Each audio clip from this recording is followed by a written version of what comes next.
Astaghfirullah. Bismillahirrahmanirrahim.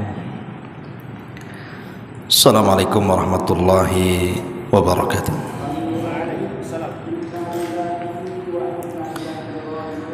Alhamdulillah wassalatu wassalamu ala Rasulillah wa ala alihi wa sahbihi wa mawalah wa la hawla wa la quwwata illa billahi wa ba'du. Alhamdulillah, segala puja dan puji hanya milik Allah subhanahu wa ta'ala. Salawat dan juga salam kita hadiahkan kepada Rasul kita Nabi besar Muhammad sallallahu alaihi wa ala alihi wasallam. Alhamdulillah, di malam hari ini kita bisa duduk kembali untuk berthalabul ilmi. Dan malam ini kita akan membahas satu hadis Nabi yang dikeluarkan oleh Imam Al-Bukhari dari hadis Abi Hurairah radhiyallahu anhu.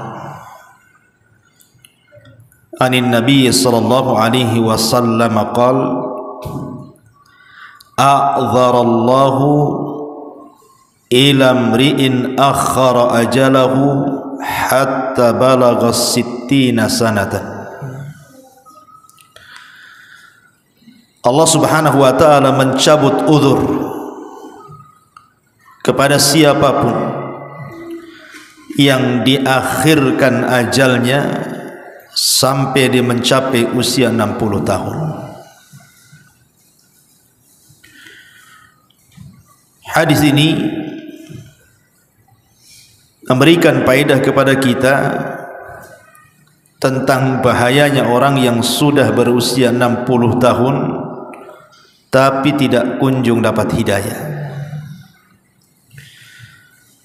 Karena Nabi sallallahu alaihi wasallam mengatakan a'dzarallah itu artinya lam yatruk lahu udhran. Jadi Allah tidak meninggalkan uzur sama sekali. Ila mri'in, kepada seseorang, akhara ajalahu, yang diakhirkan ajalnya, hatta balagha 60 sanatan, sampai dia mencapai usia 60 tahun. Kenapa Allah subhanahu wa ta'ala tidak memberikan uzur kepada para pelaku maksiat ketika usianya sampai 60 tahun? Alasannya karena usia-usia 60 tahun itu an yasta'idda liliqa'illahi azza wajalla. Harusnya usia yang sudah 60 tahun itu memang sudah harus persiapan untuk menghadap Allah subhanahu wa ta'ala. Jadi pembahasan di malam hari ini kita akan membahas rahasia usia 60 tahun. Ada apa dengan 60 tahun ini? Ma'asyiral muslimin yang dimuliakan Allah subhanahu wa ta'ala, di dalam surah Fatir ayat 37, yang usia 60 tahun ke depan yang 40 tahun di belakang aja.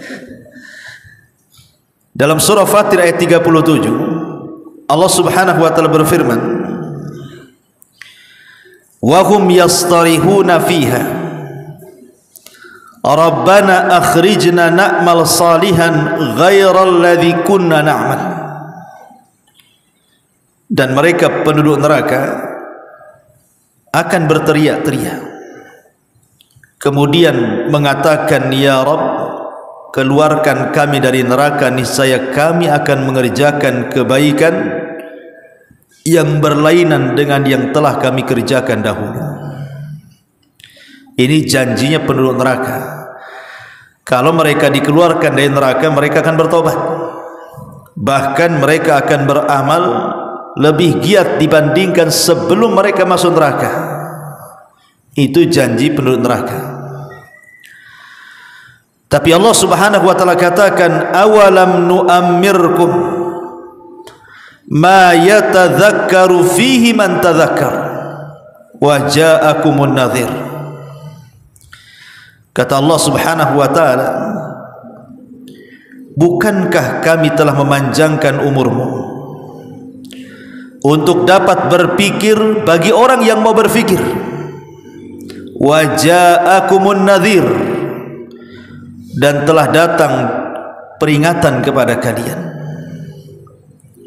Maka Allah katakan, fadhuku famalidh zalimina min nasir, maka rasakanlah azab kami, dan bagi orang-orang zalim tidak ada seorang pun penolong bagi mereka. Ma'asyiral muslimin yang dimuliakan Allah Subhanahu wa taala, surah Fatir ayat 37 ini, ketika Allah Subhanahu wa taala mengatakan awalam nu'ammirkum, bukankah aku telah memberikan usia yang panjang kepadamu? Sebagian ahli tafsir diantaranya pendapat Imam Mujahid dari Abdullah ibn Abbas radhiyallahu anhuma, maksudnya awalam nu'ammirkum ma yatadzakkaru fihi man tadzakkar qala sittuna sanatan. Ketika Allah mengatakan bukankah aku sudah berikan usia kepada kalian yang panjang, kata Abdullah ibn Abbas maksudnya usia 60 tahun. Jadi Allah ingatkan usia 60 tahun ini, karena ketika penduduk neraka mereka berteriak-teriak dan ingin keluar dari neraka, kemudian mereka berjanji akan bertobat dan akan semangat melakukan amal saleh, Allah tidak ijabah. Bahkan Allah Subhanahu wa taala bantah dengan dua perkara. Pertama, bukankah dulu sudah aku berikan kau usia sampai 60 tahun? Yang kedua, waja'akumun nadhir, dan sebelum aku wafatkan dirimu sudah datang peringatanku kepada kalian. Jadi kalau kalian kemudian masuk neraka, ya salah sendiri. Ma'asyiral muslimin yang dimuliakan Allah Azza wa Jalla, kenapa usia 60 tahun ini? Kalau mereka tidak dapat hidayah, maka mereka rentan untuk masuk ke dalam neraka. Ada sebuah hadis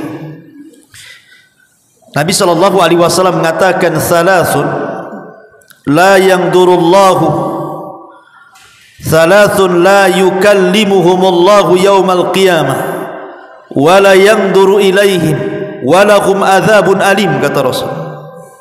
Ada 3 kelompok yang nanti pada hari kiamat tidak akan diajak bicara, pada hari kiamat tidak akan dipandang Allah, bahkan pada hari kiamat Allah sediakan azab yang pedih.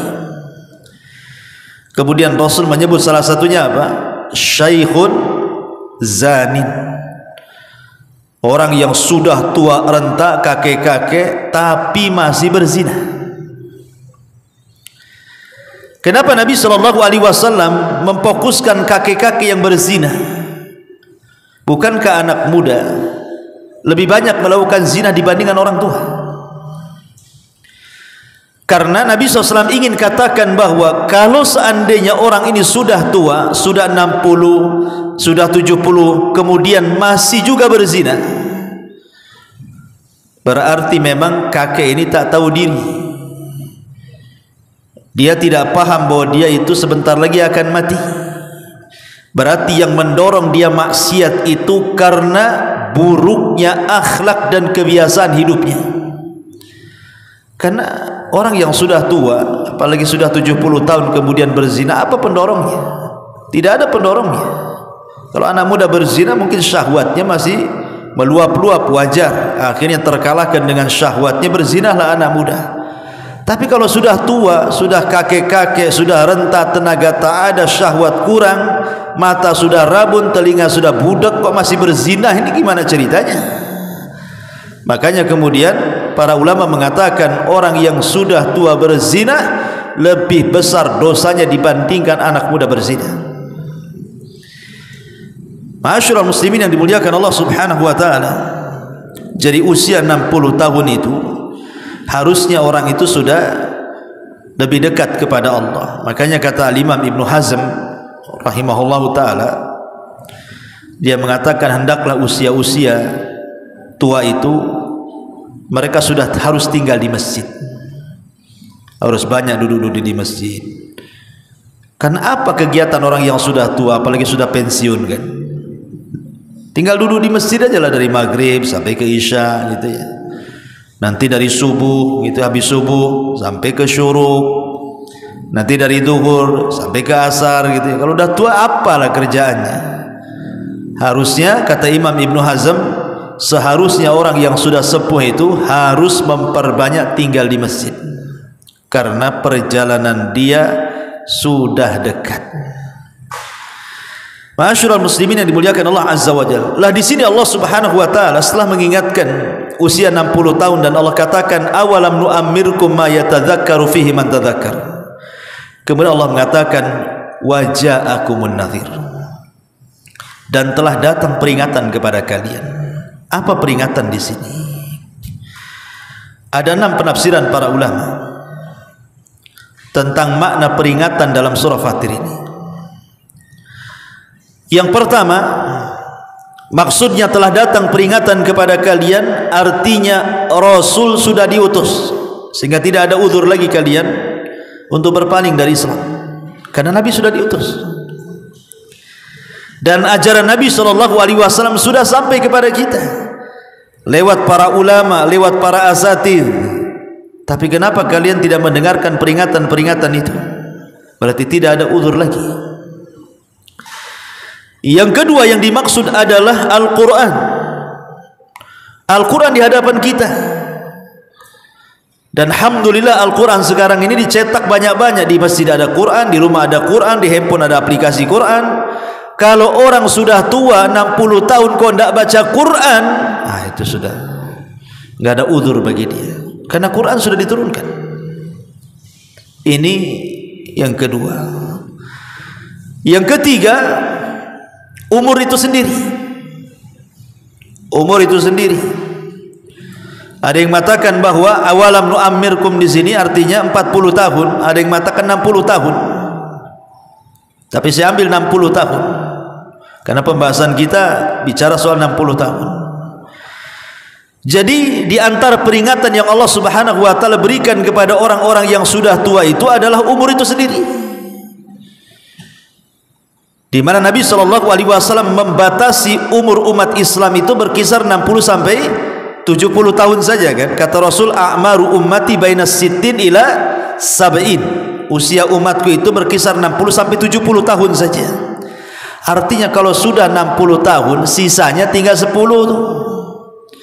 Berarti yang sudah dilalui lebih banyak dibandingkan yang belum diarungi. Yang sudah dilalui sudah 60 tahun. Berarti sisanya tinggal 10 tahun lagi. Iya, kalau seandainya mati di usia 70 tahun, kalau matinya di usia 65 tahun, berarti tidak sampailah kan. Sehingga kalau seandainya kemudian umur yang ia sudah tempuh itu tidak menjadikan peringatan kepada dia, masih merasa muda saja, ini bahaya nih. Karena ada tua-tua keladi itu kan, tua-tua gak jadi-jadi ya. Tua-tua gak jelas kayak masih muda saja, padahal jalan 100 meter aja ngos-ngosan, naik tangga ke atas aja gak kuat, tapi masih muda saja. Parlente itu bahasa itu apa ya. Jadi masih orang-orang tua yang seperti ini tidak tahu diri, tahu umur, harusnya lebih dekat kepada Allah Subhanahu wa taala. Ini yang ketiga. Yang keempat, di antara nadhir juga adalah asyayyid, uban di kepala. Karena biasanya usia 60 tahun itu udah banyak ubannya tuh. Makanya disebutkan oleh Imam Ibnu Qutaibah rahimahullahu ta'ala, jadi Iyas ibn Qatadah ini, ada seorang ulama salaf, Iyas ibn Qatadah, kalau dia ngaca kemudian dia tampak di janggutnya ada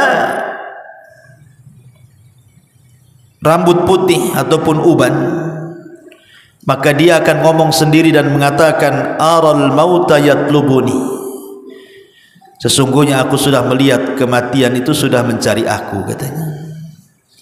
Jadi kalau seandainya antum ngaca gitu kan, kok di janggutnya sudah ada ubannya, di rambutnya ada ubannya, ngomonglah, ini malaikat lagi nyari-nyari aku nih. Jangan-jangan di belakang rumah pula malaikat tuh katanya. Nah, itulah ulama salaf seperti itu. Ini seolah-olah kalau sudah ada uban itu ingatnya lagi dicari-cari malaikat maut. Itu kata Iyas Ibn Qatadah rahimahullahu ta'ala. Dan dikatakan oleh Al-Hafidh Ibn Rajab Al-Hambali rahimahullahu ta'ala, siapa yang tidak mengambil pelajaran dari uban di kepala atau di janggutnya, siapa yang tidak mengambil pelajaran dari uban di janggut atau rambutnya, berarti matilah hatinya katanya. Hatinya mati, keras hatinya. Kemudian dikatakan juga oleh para ulama seperti Al-Imam Al-Baghawi rahimahullahu ta'ala, asy-syaibu nadhirul mauti, uban itu peringatan telah dekatnya kematian. Dan yang lain mengatakan asy-syaibu awwalu marahilil maut, bahwa rambut putih itu awal dari tingkatan-tingkatan telah dekatnya kematian orang itu. Makanya kita lihat kisah Nabi Ya'qub alaihi salam ketika didatangi malaikat maut kan. Apa kata Nabi Ya'qub? Kenapa kau tidak utus alamat kepadaku biar aku tahu bahwa aku akan meninggal? Maka kata malaikat maut, kan sudah, Allah sudah utus 3 alamat lagi kepadamu katanya. Kata Ya'qub, apa itu? Maka malaikat maut mengatakan, putihnya rambutmu, bungkuknya badanmu, dan lemahnya fisikmu katanya. Itulah tanda-tandanya. Kalau sudah rambut beruban semua, kemudian badan mulai membungkuk dan sudah tidak lurus lagi, kemudian fisik mulai melemah dan tidak punya kekuatan lagi, itu tanda-tanda. Tanda-tanda bahwa malaikat maut sudah dekat-dekat. Ini yang keempat. Kemudian yang kelima, di antara nadir adalah mautul aqarib. Banyaknya orang yang meninggal di sekitar kita. Rata-rata kalau usia 60 tahun ikhwan, itu rata-rata pasti dia akan kehilangan kawan-kawannya kan. Karena rata-rata kawan-kawannya sudah meninggal tuh. Mungkin kawan yang tahun kemarin masih ngopi, masih ngeteh, masih nguaci, masih apa gitu ya depan kita itu, tiba-tiba ada pengumuman inna lillahi wa inna ilaihi raji'un. Dan pasti juga kalau ketemu nih sesama kawan yang usia 60 tahun, pasti pertanyaannya, si kawan masih hidup enggak? Itu pertanyaannya. Masih hidup enggak si kawan itu? Pertanyaannya hidup mati aja itu. Nah, tapi kalau seandainya masih anak-anak muda kan, kalau ketemu kawan enggak mungkin lah cerita hidup mati. Paling kerja apa dia? Itu kalau masih muda-muda kan. Tinggal di mana? Itu kalau masih muda-muda. Kalau sudah 60 tahun ketemu kawannya, pertanyaan cuma satu, masih hidup tuh si anu tuh. Dah mati. Innalillahi wa inna ilaihi raji'un katanya kan itu ya. Artinya bahwa dengan banyaknya kematian teman-teman dia, ya, sudah tidak bisa lagi hanya kenangan saja, ingat nostalgia zaman dulu. Sebenarnya dengan banyaknya kematian teman-teman itu sudah sinyal itu sebenarnya. Itulah nadir, peringatan. Bahwa dengan kawan-kawannya yang banyak meninggal duluan itu, harusnya itu peringatan bagi kita yang usia 60 bahwa kita pun akan seperti dia. Berarti kita tidak jauh lagi itu. Kalau si anu saja sudah mati, kawan satu kelas, berarti malaikat maut yang ngincar-ngincar yang satu kelas kan itu ya. Nah, ini juga nadir, peringatan ya. Jadi mautul aqarib termasuk juga kematian orang-orang dekat kita, teman-teman dekat kita. Kemudian yang nomor 6 di antara nadir juga adalah al-musibah. Biasanya umur 60 tahun itu sudah melewati musibah. Entah musibah yang mengarah kepada kematian dia. Kan sering kita ini kadang-kadang lagi naik motor, tahu-tahu harusnya mati gitu ya, ketabrak, tapi masih diselamatkan. Harusnya kita masuk parit tahu-tahu alhamdulillah tidak apa-apa. Ketika ngantuk harusnya nabrak, tahu-tahu tidak nabrak. Itu kan musibah tuh. Sebenarnya itu sinyal-sinyal tuh yang kayak gitu tuh. Dan usia 60 tahun itu sudah biasanya seperti itu. Karena apa? Pandangan sudah rabun, pendengaran juga sudah kurang, kekuatan fisik pun sudah mengurang. Kadang-kadang kalau jalan pun kadang-kadang mudah jatuh. Sudah banyak musibah tuh biasanya. Dengan berbagai macam komplikasi penyakit di badan dia saja, itu sudah dekat-dekat tuh. Karena usia 60 tahun itu biasanya kalau ngobrol dengan kawannya, itu bukan soal penyakit, tapi soal fasilitas rumah sakit. Ya kan? Kalau bukan, kalau dulu kalau 40 tahun ialah soal penyakit. Mana? Samurat, gula, kolesterol, itu 40 tahun. Kalau 60 tahun fasilitas rumah sakit biasanya. Jangan di situ, sana bagus rumah sakitnya. Itu yang dibicarakan tuh. Di sana pakai BPJS semua luar biasa penanganannya. Nggak ada lagi cerita penyakit, cerita fasilitas. Lah ketika kemudian cara bicaranya saja sudah beda tuh kan. Bukan lagi cerita penyakit, cerita fasilitas. Harusnya itu sebenarnya peringatan keras. Bahwa sebenarnya tinggal sejengkal lagi hidup dia tuh sebenarnya. Makanya Allah Subhanahu wa taala katakan waja'akumun nadhir. Bukankah telah datang peringatan kepada kalian? Rasul sudah diutus, Quran sudah ada di hadapan kita. Kemudian juga apa tadi? Umur sudah 60 tahun. Kemudian kepala janggut juga sudah berubah. Kemudian banyaknya kematian teman-teman sebaya dia. Kemudian juga banyaknya musibah, penyakit dan macam-macam. Kalau tidak menjadi peringatan bagi dia, ini memang orang tua tak tahu diri nih kayak gini nih. Kalau 6 perkara sudah ada loh, kok nggak sadar gitu ya.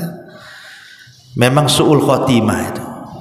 Persis seperti sabda Nabi SAW di awal tadi, a'dzarallahu ilamri'in akhara ajalahu hatta balagha sittina sanatan. Allah mencabut uzurnya kepada siapapun yang diakhirkan ajalnya sampai usianya 60 tahun. Kalau dia berbuat maksiat, Allah tidak akan terima uzurnya. Kok sudah tua masih maksiat pula, masa saya kasih uzur, kata Allah? Tidak bisa ya. Makanya kemudian kenapa penduduk neraka itu berteriak-teriak, mereka meminta agar dikeluarkan di neraka dan berjanji untuk beramal saleh, tapi Allah mengatakan awalam nu'ammirkum ma yatadzakkaru fihi man tadzakara. Sudah kukasih 60 tahun umurmu dan peringatan sudah datang kepadamu, kok kita tidak bertobat? Seolah-olah Allah ingin katakan seperti itu. Ma'asyiral muslimin yang dimuliakan Allah Subhanahu wa taala, makanya jangan lagi cerita usia 60 tahun. Usia 40 tahun saja Allah Subhanahu wa taala berfirman ketika sebelumnya bicara tentang birrul walidain. Kemudian Allah Subhanahu wa taala mengatakan hatta idza balagha ashuddahu wa balagha arba'ina sanatan qala rabbi auzi'ni an ashkura ni'mataka allati an'amta 'alai wa 'ala walidayya wa an a'mala salihan tarda wa aslih li fi dzurriyyati inni tubtu ilaika wa inni minal muslimin. Ya, surah Al-Ahqaf ya. Jadi Allah Subhanahu wa taala ketika bicara soal birrul walidain, ayatnya kan sebelumnya kan bicara soal birrul walidain itu. Kemudian setelah bicara tentang apa namanya keutamaan seorang ibu yang di situ hamil, kemudian melahirkan, kemudian menyusui, kemudian ayatnya bersambung kepada dan apabila anak itu sudah mencapai usia 35 tahun, kemudian sampai kepada 40 tahun, maka hendaklah dia mengatakan, Rabbi auzi'ni an ashkura ni'mataka allati an'amta alayya. Ya Allah, anugerahkan kepadaku agar aku bisa bersyukur akan nikmat yang kau anugerahkan kepadaku. Usia 40 tahun saja Allah subhanahu wa ta'ala sudah sindir dalam Quran itu, harus banyak-banyak bersyukur. Kenapa? Karena usia 40 tahun itu hampir seluruh nikmat Allah sudah Allah anugerahkan kepada kita. Rata-rata usia 40 tahun itu sudah punya pasangan, sudah punya istri, sudah punya suami. Rata-rata 40 tahun usianya itu sudah punya anak biasanya, sudah punya pekerjaan, sudah punya rumah walaupun ngontrak, sudah banyak kawan-kawannya, sudah banyak pengalamannya, otaknya pun sudah jalan, emosionalnya sudah berkurang dan begitu seterusnya kan. Artinya usia 40 tahun itu sudah banyak nikmat. Makanya kenapa risalah juga diberikan kepada Nabi SAW di usia 40 tahun kan? Lah Allah ingatkan di usia 40 tahun itu agar kita banyak bersyukur. Apalagi usia 60 tahun yang sudah jelas-jelas sudah banyak cucunya tuh. Tapi betapa banyak orang-orang yang usia 60 tahun itu. Saya kenal satu orang pembisnis itu di Batam ini, usianya sudah 60 tahun lebih tuh. Tapi kalau cerita dunia ikhwan kayaknya nggak mati dia itu. Kalau udah cerita dunia bisnis itu kayaknya nggak akan mati dia itu. Dia kalau cerita, Ustaz saya lagi buat cabang di daerah Kalimantan katanya. Ini lagi buat surat-suratnya katanya. Kami sudah urus, insyaallah mungkin di sana lebih besar lagi katanya. Usahanya udah banyak. Kalaupun dia nganggur, kalau saya lihat dari segi harta dia itu 7 turunan nggak habis tuh. Usia dia sudah hampir 70. Tapi kalau cerita bisnis, masya Allah, kayaknya nggak mati-mati mungkin perasaan dia itu, kan gitu ya. Harusnya usia-usia seperti ini sudahlah kasihkan ke anak-anaknya, kan gitu ya. Nggak usah dia sibuk sana sini, karena dia tidak tahu usia dia itu tinggal sedikit. Kalau kemudian dihabiskan untuk cari dunia, kapan cari akhiratnya? Jangankan itu, sering saya nasihati, kadang-kadang ada anak yang tak tahu diri kan. Kadang-kadang ayahnya, ibunya disuruh merawat cucunya sampai mati sibuk dengan cucunya, sehingga nggak sempat ke masjid, nggak sempat zikir, nggak sempat sholat duha karena sibuk dengan cucunya. Harusnya kan orang-orang yang sudah dekat kira-kira berapa tahun lagi mau mati itu kasih di kesempatan dia beribadah. Kalau bisa anak yang baik itu dorong, Pak, Bu, ke masjid, zikir, tasbih, sholat duha, sholat malam, sholat witir, harusnya kan didorong kan gitu, supaya Allah berikan kesempatan dia husnul khatimah. Lah di sini Allah Subhanahu wa taala yang usia 40 tahun saja sudah diingatkan supaya apa? Bersyukur akan nikmat Allah. Apa sih arti syukur itu dan apa rukun syukur itu? Rukun syukur itu salah satunya adalah mengakui bahwa nikmat itu datang dari Allah. Dan yang kedua, membelanjakan nikmat itu di jalan Allah. Lah usia 40 tahun otomatis kan sudah punya harta tuh. Karena sudah punya pekerjaan rata-rata kan usia 40 tahun itu. Sudah punya pekerjaan, sudah punya istri, sudah punya anak, sudah macam-macam, bahkan sebagian mereka sudah sukses lah gitu. Lah Allah hanya minta bersyukur kalau memang ada waktu gunakan di jalan Allah. Kalau ada harta gunakan di jalan Allah. Kalau ada peluang gunakan peluang-peluang itu di jalan Allah. Supaya betul-betul manfaatlah umur itu. Lah apalagi umur 60 tahun.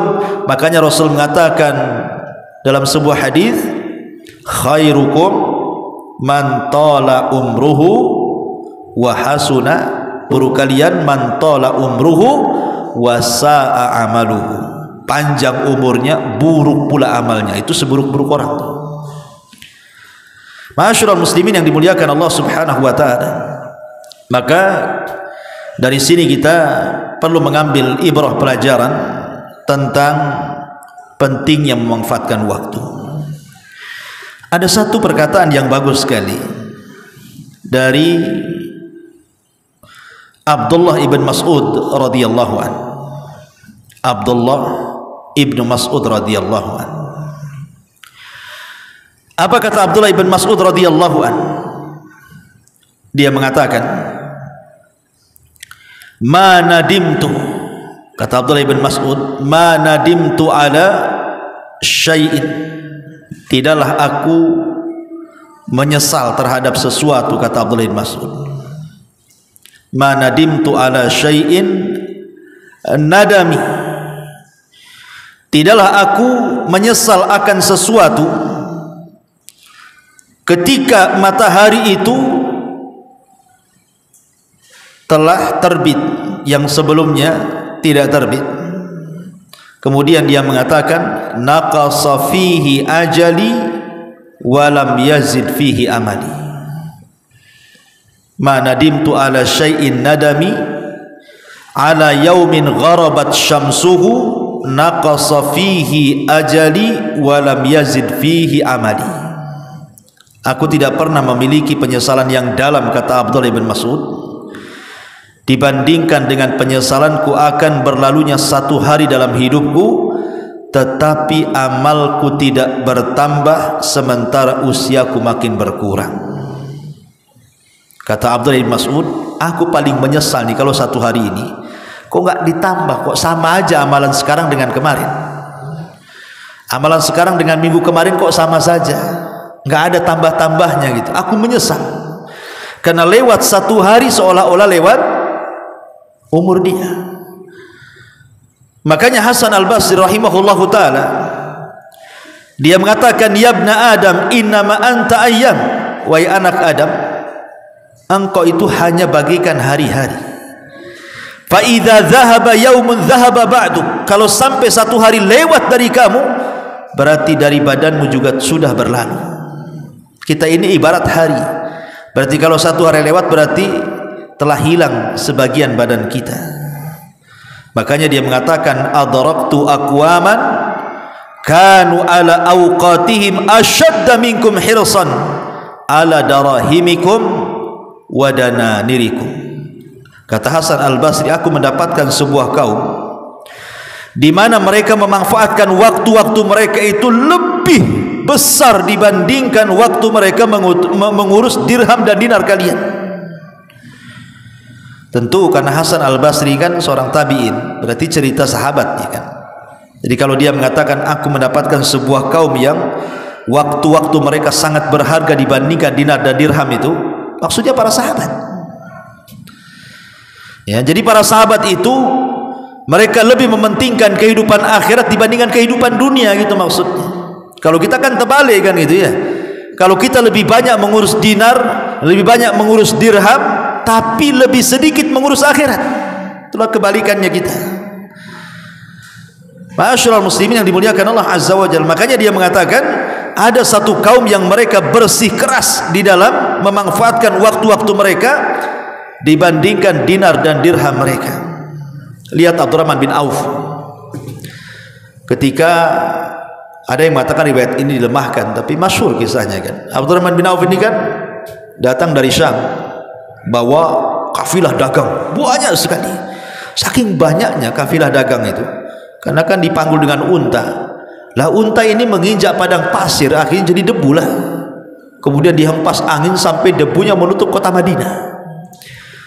Jadi Aisyah radhiyallahu anha mengatakan, kenapa Madinah tertutup debu? Maka orang-orang mengatakan itu kafilahnya Abdurrahman ibn Auf katanya. Wow, berarti kan banyak itu kan hartanya Abdurrahman bin Auf, debunya saja menutup Madinah. Kata Aisyah radhiyallahu anha, sampaikan kepada dia, aku mendengar Nabi SAW bersabda bahwa dia akan masuk surga dengan merangkak katanya. Sampailah kepada Abdurrahman bin Auf, kata dia apa? Aku tidak mau merangkak katanya. Aku ingin lari dan ku infakkan semua hartaku katanya. Semua diinfakkan. Ya, walaupun riwayat ini setelah diteliti lemah gitu riwayatnya. Tapi yang jelas bahwa begitulah para sahabat. Bahkan ada satu hadis, tetapi juga hadis ini sangat lemah ya. Kalau seandainya hadis ini sahih, ngeri sih. Kata Nabi SAW, barang siapa yang Allah berikan usia 40 tahun, kemudian kata Rasul, falam yaglib khairuhu syarrahu falyatahajjaz fal yatabawa maq'adahu minan nar. Barang siapa yang usianya 40 tahun kemudian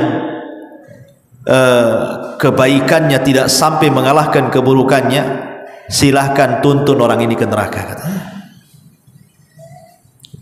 Siapa yang usianya 40 tahun kemudian kebaikannya tidak mengalahkan keburukannya, tuntun saja orang ini ke neraka, katanya.